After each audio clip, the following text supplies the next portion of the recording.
Today on the Big 3 in 30, the Spurs hope to make a deep playoff run. The playoff drought is over. They're going to be in the postseason. Mark Cuban says the NBA should embrace tanking. Mark Cuban on X having some thoughts about tanking. And the Heat hope to avoid the play-in this season. A Heat temperature check. 26 games left on the season. This is the Big 3 in 30 NBA. The three biggest stories in the NBA from our local experts at the Locked On Podcast Network. We bring you the real story, why it matters, what's next, who wins the big game, and more. All in 30 minutes. The Big 3 in 30 NBA starts now. Thank you for making the Big 3 in 30 your first listen of the day. Part of the Locked On Podcast Network, your team every day. Today's episode is brought to you by FanDuel. Download the FanDuel app now by visiting FanDuel.com and win $300 in bonus bets if your first $5 bet wins. The Spurs have one of the best records in the NBA and success against some of the best teams in the league this season. So is San Antonio already set to make a deep playoff run? Jeff Garcia looks at the possibility on Locked On Spurs. Playoffs, silver and black playoffs is around the corner. Look, Vinny, let's go to dive into it, man. The playoff drought is over. They're going to be in the postseason. Beyond 82 games is going to happen after 6 years. So, yay, Spurs. Good job. Yep. And they're definitely poised to make a run in the playoffs. I'd be shocked if they lose in the first round. More on that in a bit. But there's a chance, and things are kind of lining up, where the Spurs can actually make a run to the NBA title this year. Maybe a sixth banner hanging up at the Frost Center. Vinny, what do you want to start off with? Yes, they can make a run to the title, or no? Where do you want to start off?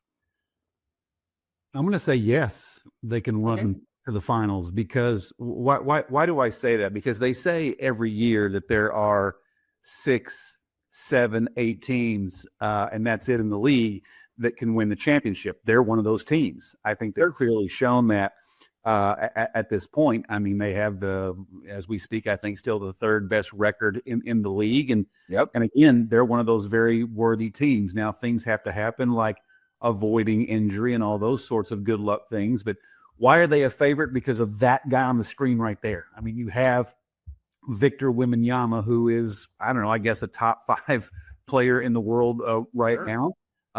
So they have a lot of complementary pieces around him. The way they've been playing this year, they've had moments that's kind of been a topic of conversation where they've sort of disappeared in games at times. But moreover, the record is what it is, and it's a very successful record at this point. So yeah, they're in the group that you want to talk about in 2026. There's no question. I would add, and then I'll be quiet for a second, that sometimes they say that a team has to get in there and learn and take their playoff lumps. Spurs could, I'm just going to say it, they could easily be in the NBA Finals this year. I'm with Shaq that they've had Oklahoma City's number, and I worried that they beat Oklahoma City too many times already this year, and the series, Western Conference Finals, for example, may favor the Thunder, but they are in the Thunder's heads. There's no doubt about that. So I give them every shot in the world to get to the NBA Finals this year. Vinny, were the Thunder ducking the Spurs in the last meeting?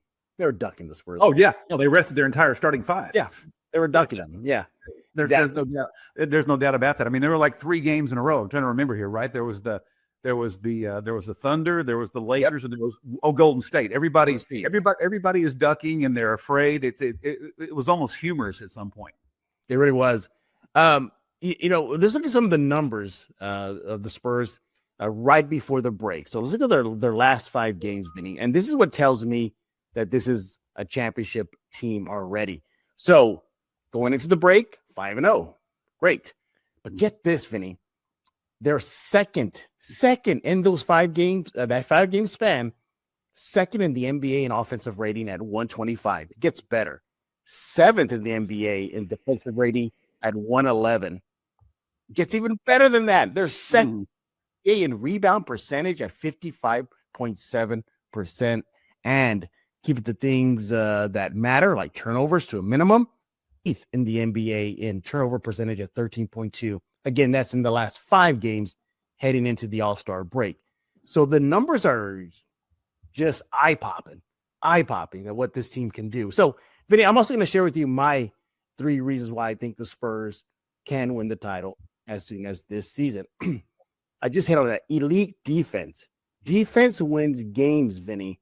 Defense wins titles.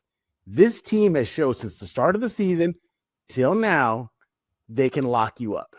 We've seen in today's standards, the Spurs whole team to just a little over 100, 109, 107 points per game. They've done that and check. So that's a check off my box there. And of course, you hit the hell. Number 2, right there. Wemby, that guy you see on your screen. Who can stop him? He looks like he's a man on the mission right now. And I want to ask you about this. Is this team the deepest team? Because if they're that deep, they can ride that depth for a long playoff run. I'm going to leave this on the screen here, Javini, so you can look at this. But what do you think? Well, I remember when they moved back-to-back finals runs in 2013, 2014. I used to say the Spurs had like 2 starting 5s. And while I'm not prepared to say that this team fully has that, I do agree with you on depth. But also remember, too, rosters shorten in playoffs. And not as many guys see action on the court. But I think they have the guys in those bench positions that can come in and be effective in a playoff setting. So I'm with you on depth. But again, man, that there is no substitute for experience in the playoffs. This group doesn't entirely have that. Maybe you can lean on Harrison Barnes a little bit, or just maybe lean on De'Aaron Fox for the number of years that he's been in the league overall. But I'm going to stand firm that the playoffs are a different animal across the board than the regular season. Everything tightens down. It's a lot more serious. So until they experience that, I'll be curious to see how that plays out for them, say in a first round series. Absolutely. We're talking with Vinny Vencetta, my colleague at Ken's 5 TV. Make sure to follow him on X at VVencetta. Do that right now. We're asking the question because the season is about to resume, and it's going to be a sprint to the end. Like, I can't believe it, Vinny. It's like 25, 28 games left. That's it. We're done. Actually found myself thinking about that the other day. I mean, we get so busy in our lives, and my daily sports life is so busy. I'm like, wow, we're the middle of April, and the playoffs is going to be here quick. It's on what? Yeah, it's going to be quick. So we're asking, is this the time, or are the Spurs primed to make a run? Now, we looked at some of the numbers that prove that, the Spurs statistically have the chops to get it done. One more thing before we get into our topic of why they probably aren't going to win it this year. Real quick, now, I mentioned earlier about the stats of the last 5 games heading into the break. Now, just overall, so far at the point of the season, after 38-16 record, it's even better, Vinny. Overall, they have the 3rd best defensive rating in the NBA at 112.4 and the 8th best offensive rating at 118.4. And I mentioned earlier, like in that 5-game span, they have the 8th best minimal turnover percentage. Overall, for the season, they have the 5th best turnover percentage, at least keeping that to a minimum, 13.7%. And defensive rebounding only, they're first in the NBA at 77.3%. So, Vinny, they can get it done offensively. They're getting it done defensively. They're minimizing mistakes. They're cleaning the glass on the defensive end. This team looks like, wow, they could really challenge for that crown. OKC, beware. The Winter Games are officially here, and if you're anything like us, you're locking into the events you only get to see on the biggest stage every 4 years. That's why following the Winter Games on FanDuel just makes sense. From medal counts to individual events to finding your angles on the sports you care about most, FanDuel gives you more ways to stay connected to the action. It's the building drama of curling matches, races decided by inches or fractions of a second. Popular and niche events become must-watch when you're fully locked into the competition. The Winter Games are on, and there's no better way to follow them than with FanDuel. FanDuel, play your game. Welcome back to the Big 3 and 30 NBA.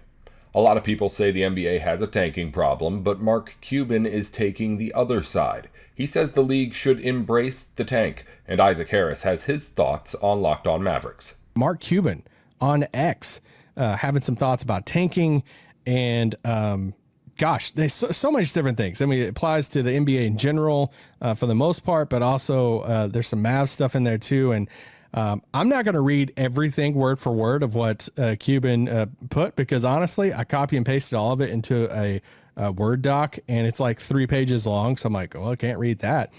So shout out to his thumbs today, who typed out all those things, all that stuff on his phone. But there were a few takeaways that I wanted to go through, and some of it I agreed with, some of it I don't agree with. And so I kind of want to talk through, because I resonated with some of this. So one of the biggest takeaway I think from this is, hey, Mark Cuban says embrace the tank. All right. And I think that's the biggest headline with this. And his whole thing with embracing the tank is like, hey, this isn't the biggest issue. This isn't, I mean, he even says tanking isn't the issue. The issue is the fan experience. And I'll read this part of it. He says, few can remember the score from the last game they went to or they saw. They can't remember the dunks or the shots. What they remember is who they were there with, their family, friends, a date. That's what makes the experience special. He goes on. The NBA should worry more about the fan experience than tanking. It should worry more about pricing fans out of games than tanking. You know who cares least about tanking? A parent who can't afford to bring their 3 kids to a game and buy their kids a jersey of their favorite player. Tanking isn't the issue. Affordability and quality of a game presentation are. A lot of truth to this. And I want to speak on the, hey, a huge issue right now is fans getting priced out. Massive. Because I was one of these people, like growing up, I've talked about this before, but I'm from a small town in Kentucky. The closest NBA team to me was the Indiana Pacers, 6 hours away. So for me to go, I went to one NBA game a year as a kid, and it was a whole thing. Like, we saved up money to go. We had to make a weekend trip out of it, get a hotel in Indianapolis, try to time it perfectly with some teams coming in, make sure the players are actually going to play, which back then it felt like they played more often. So it wasn't just a Russian roulette on that of like, oh, who's going to play right now? Is Reggie Miller playing? Is Rick Smits seen in the lineup tonight? So that's what, for me, and it was like, hey, there's so much, financial part of it. I was like saving up money for it. Well, what type of seats are we going to be able to get? And prices have skyrocketed so much in some of these arenas and marketplaces that, yeah, taking your kids to a game, and let's just say you want to get popcorn and concessions, and, oh, okay, well, this is your one game a year and your kid wants a jersey. He was like, I want a Cooper Flag jersey. I used to have a Luka one. And all of a sudden, your whole experience of taking your family of multiple kids to a game and having fun, and you're like, am I about to spend $1,000? Like, I mean, that's being lenient depending on like where you're setting. Like, and that's the stuff the NBA does have to figure out. There's some in-game presentation stuff that they can fix. But where I disagree with Mark is, I don't think it has to be either or. I mean, he says tanking isn't the issue, the affordability and quality of the game presentation are. I think both can be an issue, because I do think there are a lot of fans that are listening to this that are like, hey, I spend the money to go to games. I spend the money on Mavs TV and to check in for every one of these games. I would love, if I'm going to spend the time, the energy, and the money to follow a team and be a fan of the team, I would love to know that this team is trying to win games, that not, there's not a purposeful thing or agenda out there of like, man, we just want to lose all these games because there's this hope for this draft pick at the end of the year. And so I think tanking is an issue, but I also think it's an issue of like where families, the affordability for families right now. I mean, you look at the Warriors situation, and they've been in this new arena there, the Chase Center, for a while now in San Francisco. But a lot of people compare it to those early days in Oracle in Oakland. And it was like, man, that arena environment was so much fun. It was those up and coming Warriors teams. And that was, I mean, it was just off the charts. They get this new arena. They're really good for years and years and years. And now a lot of those fans are priced out. And now you have all these, so many business people that, you go to a Mavs game right now, and, how many rows do you have to go up from the floor that you're like, hey, do you even care about basketball? Like, or is this just like a business trip with a potential partner that you're just bringing to the game, or you're on a date, or like, and that's the type of stuff that I wish we could figure out at some point. Another thing that he talks about is roster building. So he says this in one of his tweets. He says, the one way to get closer to that is via the draft. He said trades, cap room, you have a better chance at improving via all three when you tank. When he talks about getting closer is getting closer to winning a championship, and how when you tank, you achieve all three of those things, or like via all three of those things. He says the second apron / the new NBA has blanked up team building with vets. Let's just say messed up team building with vets. In the past, you could have a couple 35% max players, and if one declined for any reason, the tax wasn't onerous and there were no draft, trade, or apron considerations. It's the only way to really improve your team since you are at or near the second apron is through tanking. He says, which means there is a huge premium on the great players in their rookie deals. And the way to get those great players on the rookie deals is to tank and hope the lottery gods are on your side. So much validity to that. That's something that no one's talking about very much right now. Everybody wants to talk about how to fix tanking, how to fix teams that are just shooting for getting that guy on the next young rookie. It's not just about, hey, well, we want the next young star on our team for the next decade. That's the smartest financial move because so many teams are so capped on what they can spend, whether depending on what apron there is. Like those players on these rookie contracts are super valuable. Like you look at a guy like Cooper Flagg, who is making the money that he's making right now, but having the impact that he's having right now. And Mark goes on this whole big thing about why and how rookies are more impactful now than in the past, and how things are different because of college basketball and training stuff and all that. So you get a guy like Cooper on this like super cheap deal because he's a rookie. I mean, that's a gold mine for roster building. Like Dallas could go out if they wanted to this upcoming summer and say, all right, we have, heck, they had Anthony Davis. They could afford Anthony Davis and a Kyrie Irving and a Cooper Flagg if they wanted to, or like, and that's a big three and no one could do a big three, but the only way you could do a big three is because you have Cooper Flagg, that type of player on a rookie contract. So that is a huge part of the tanking thing, that if they fix some of the apron stuff, would that help fix some of the value? I don't know. And I don't know if that's right or not. I'm just, that's what Cuban is saying here. The Winter Games are officially here, and if you're anything like us, you're locking into the events you only get to see on the biggest stage every 4 years. That's why following the Winter Games on FanDuel just makes sense. From medal counts to individual events to finding your angles on the sports you care about most, FanDuel gives you more ways to stay connected to the action. It's the building drama of curling matches, races decided by inches or fractions of a second. Popular and niche events become must-watch when you're fully locked into the competition. The Winter Games are on, and there's no better way to follow them than with FanDuel. FanDuel, play your game. Welcome back to the Big 3 and 30 NBA. The Heat have made the playoffs the last 2 seasons, but through the play-in, and Miami would much rather avoid that play-in tournament altogether this time around. Locked On Heat goes over whether this team has what it takes to get into the top 6 in the East. A Heat temperature check. 26 games left on the season. They didn't do anything at the deadline. How disappointed were you that nothing happened? And what do you think should be the purpose of the rest of the season? Let's just start there.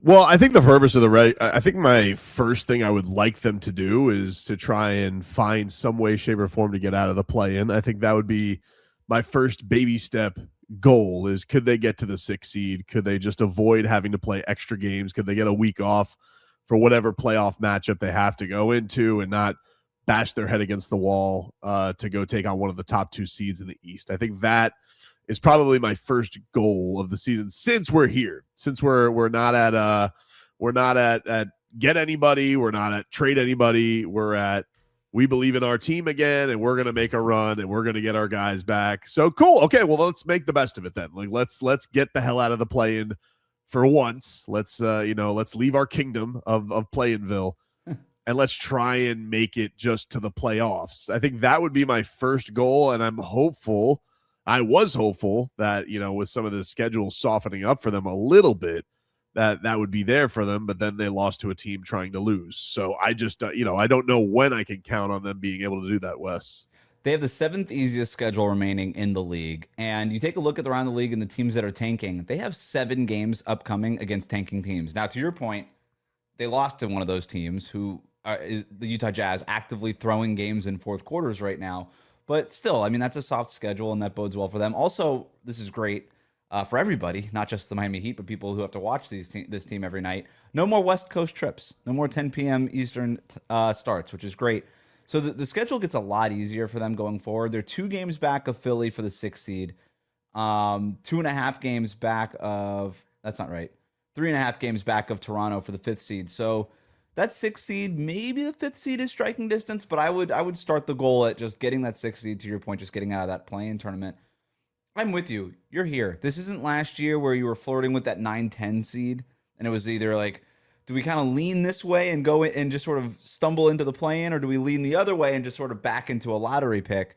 There's no way that this team is getting a lottery pick. Like that whole conversation is gone. Like Chicago, Milwaukee, Brooklyn, Indiana, Washington, those teams are tanky, tank all the way. Yeah, and the crazy thing with last year was, you had once all the drama was settled, everybody kept talking about clarity, and then they lost 10 in a row. Like that's the, so like they were the opposite of having clarity, and that was, I think, what just drove everybody nutty with that season. I do think that it would be nice to see them string some consistency together. I don't really care who it's against because we just haven't seen it. I think they've won back-to-backs once since the calendar turned. So, I think that would just go a long way. I understand they have had injuries. I will give them a little bit of a break. It's tough to give them much of one when you're, again, going against teams that didn't want to win those games. But I'm just hopeful that once they get everybody back together, and I'm not really counting Hero with that because this very much feels like a lost season, but I'm saying just get Norm, Wiggins back, Pella back, and then whatever you get from Tyler is almost gravy at this point.